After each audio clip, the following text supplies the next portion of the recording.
Good to see you. Thank you for everything. Yeah, there she is. Yeah. All done, man. Awesome. All done. Looks beautiful. Yeah, I thought it looked really nice too. We lucked out, and our logos were the same color as your graphics, so it all ties in really nice. It does look pretty cool. Yep.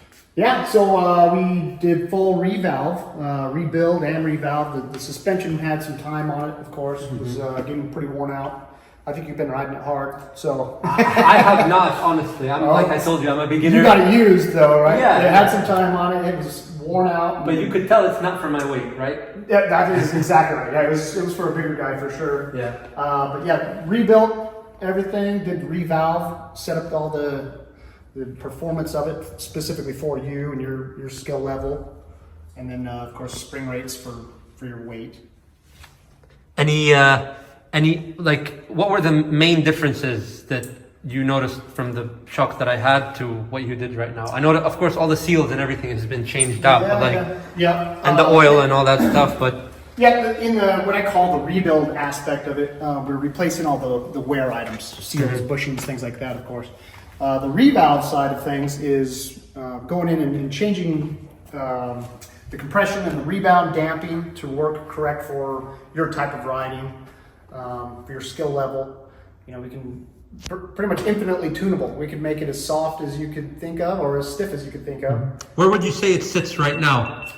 On the softer side. On the softer side? You know, I always kind of have a goal of, you know, we want comfort, but we want control too. And on today's 4 strokes, more inertia, the bikes are, you know, swaying or pitching back and forth a little bit easier than the 2-stroke days.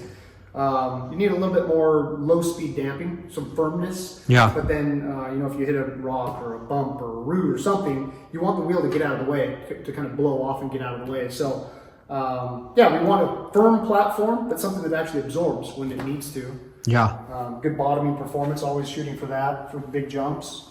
So I think we achieved it with this setting, yeah. I appreciate that. Yeah, I mean, I look forward to riding it. Like I said, this way now, and like my buddy Corey told me, like now I can't blame the bike. I can only blame myself, because now everything is kind of set up the way it should be. And right. Honestly, I when I took it out the first time, I can't tell you, I think I fell like 10 times. Yeah. It was so stiff, so bouncy. I had a ridiculous amount of arm pump. Every time I would hit, not necessarily a big jump, even a little jump, the thing would just bounce. And again, I'm not a professional, but I'm not stupid to not notice that. Yeah, you have some understanding of suspension, so that makes sense. Really, what I think one of the biggest problems with this bike, how it came in, was it was not balanced front to rear. Yeah. The rear had this gigantic spring rate, about 8 rates too high for you. Yeah. Front springs were in the neighborhood where you needed them. Okay. So the damping, the valving was not exactly where you would want them, but maybe okay. You could have probably ridden with it if the springs were right. Yeah. So spring was just throwing you way off. I can understand it being a really difficult bike to ride. Yeah. Is there anything, because right now I'm going to take it to the track and everything, and I'm going to kind of learn my way through it.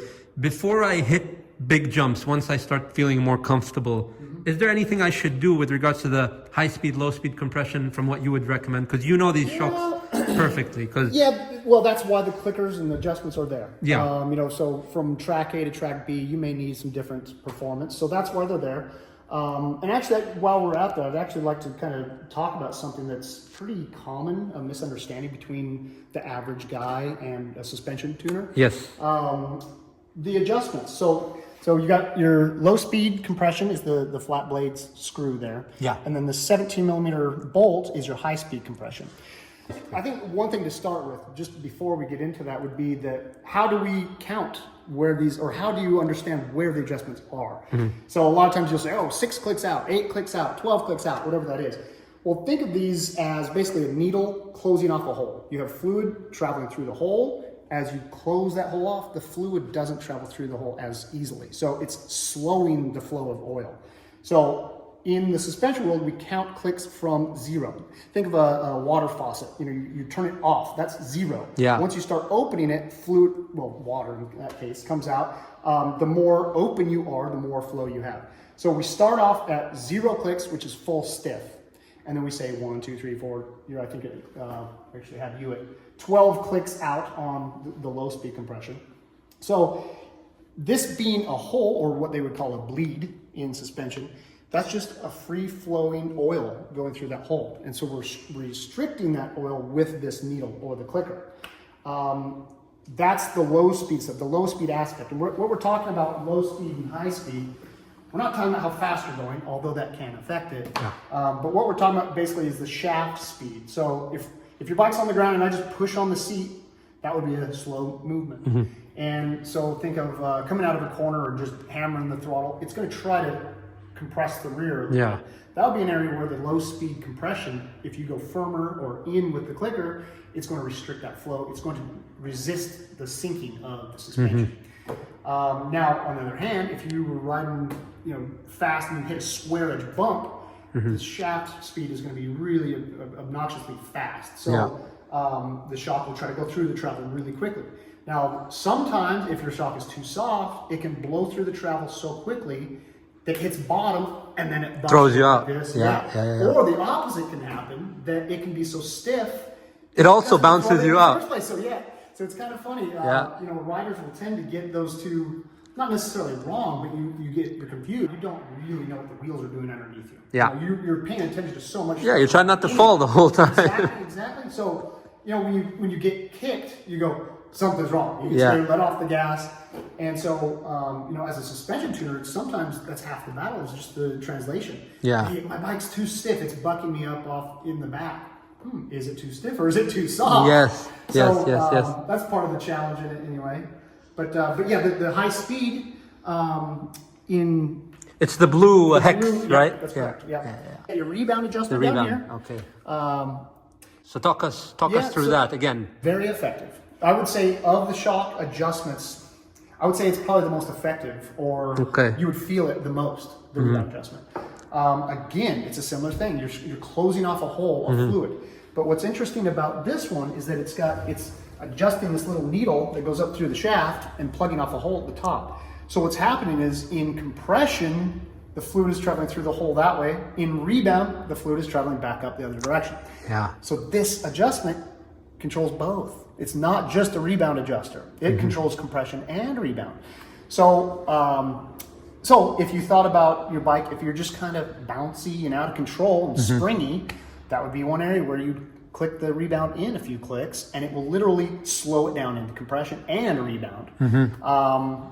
There are some items out there that will isolate rebound and compression for that, but that's for a different topic. Rebound, I think, in general terms of a rider and what he feels, control. Rebound gives you control. More rebound you have, the more control of the bike you have. If it's too quick and bouncy, you don't have control. You're kind of just hopping around. Now, there's obviously a fine line. When you go too far with slow or dead on the suspension, it will then not respond to the ground. So then it just skips and deflects off. Some guys call it packing. But again, that's an interesting adjustment because you do want the shock to rebound and lift the bike back up, but you don't want it to be out of control, but you do. So, there's always kind of a fine line of... it's always finding that sweet spot that's the most, I think, difficult. Yeah, I mean, really, you're just trying to control, and the springs are oscillating. And so you're really just trying to control the springs. So obviously, on a car, you're trying to get the wheels to always stay on the ground. Dirt bikes similar. You want the wheels to stay on the ground until you don't. And then you want to jump. So it's a little bit different there. But again, you're really just trying to control the springs. And then also the aggressive track conditions. That's where motocross is obviously different than car.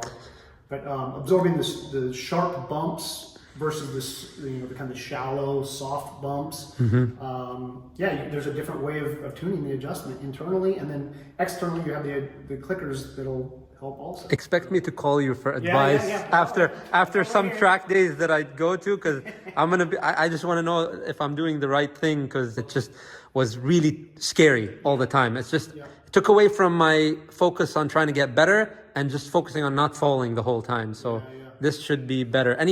With regards to the front, anything you want to walk me through that, I should know? Let's see. Well, one thing that's really important, simple but important thing is these forks are made to run at atmospheric pressure. So this is not an air fork. This is a spring or a coil spring fork.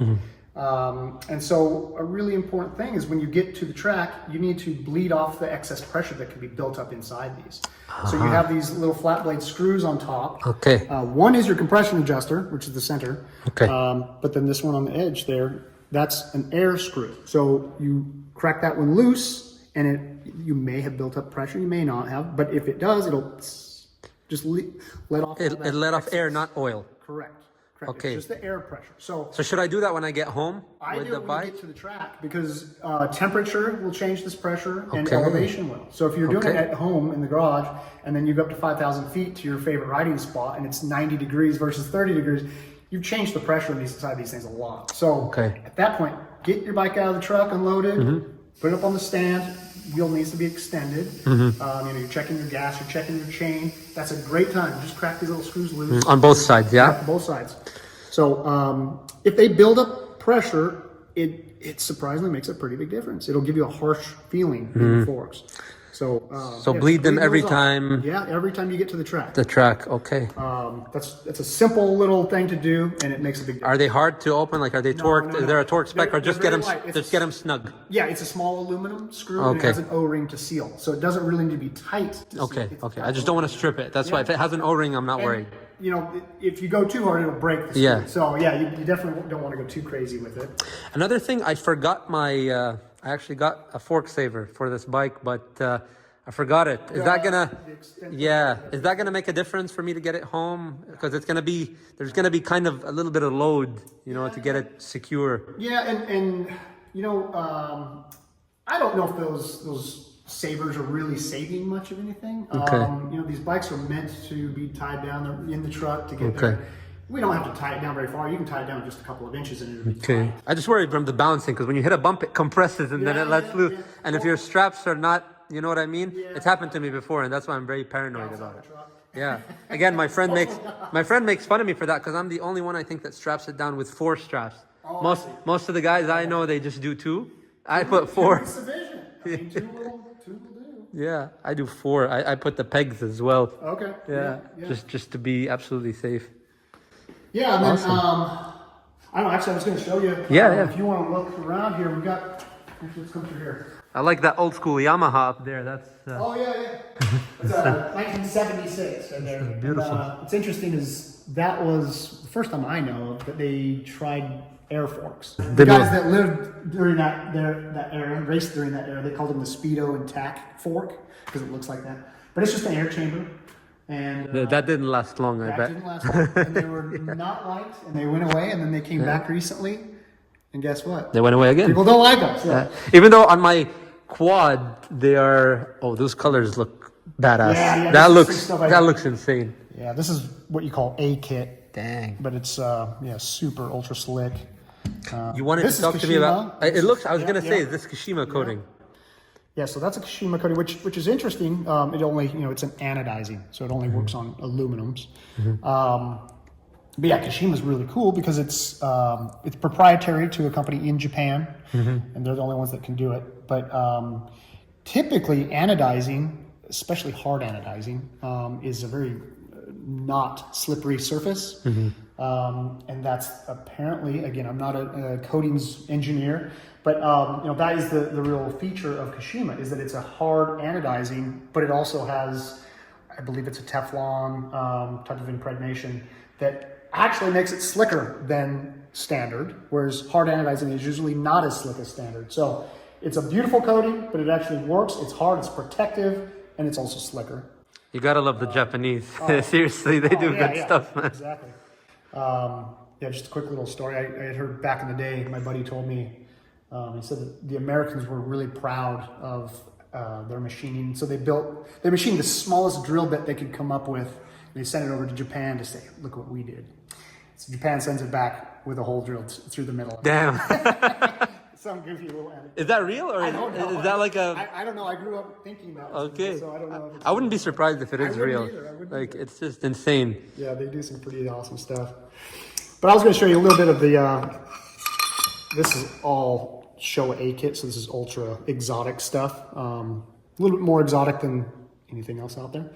But you've got your shims. So this is valving. So these are shims. They're basically what they call leaf valves.